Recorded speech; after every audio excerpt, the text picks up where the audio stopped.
Devastating video from a major accident on Bulverde Road where 4 people were rushed to the hospital. Thanks for joining us. I'm Stacia Wilson. Phil and I has the night off. Developing tonight, a moving truck and a car involved in a serious crash on the city's northeast side. Eyewitness News reporter Roxy Bustamante joins us now. Roxy, I know you were there at the scene. Do you have an update on the conditions of the victims? I reached out to police tonight and I have not received an update, but when I arrived on the scene, 11 emergency crews had already responded and pieces of that black car were scattered along the road. Now, police tell us it all started shortly after 1 this afternoon.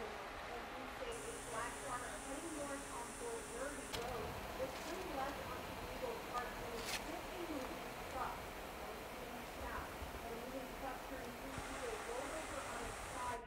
The passengers of the moving truck are all non-life-threatening, and then we have the 2 victims of the other vehicle, and they're life-threatening at this moment. We have officers at the hospital just updating us with their status.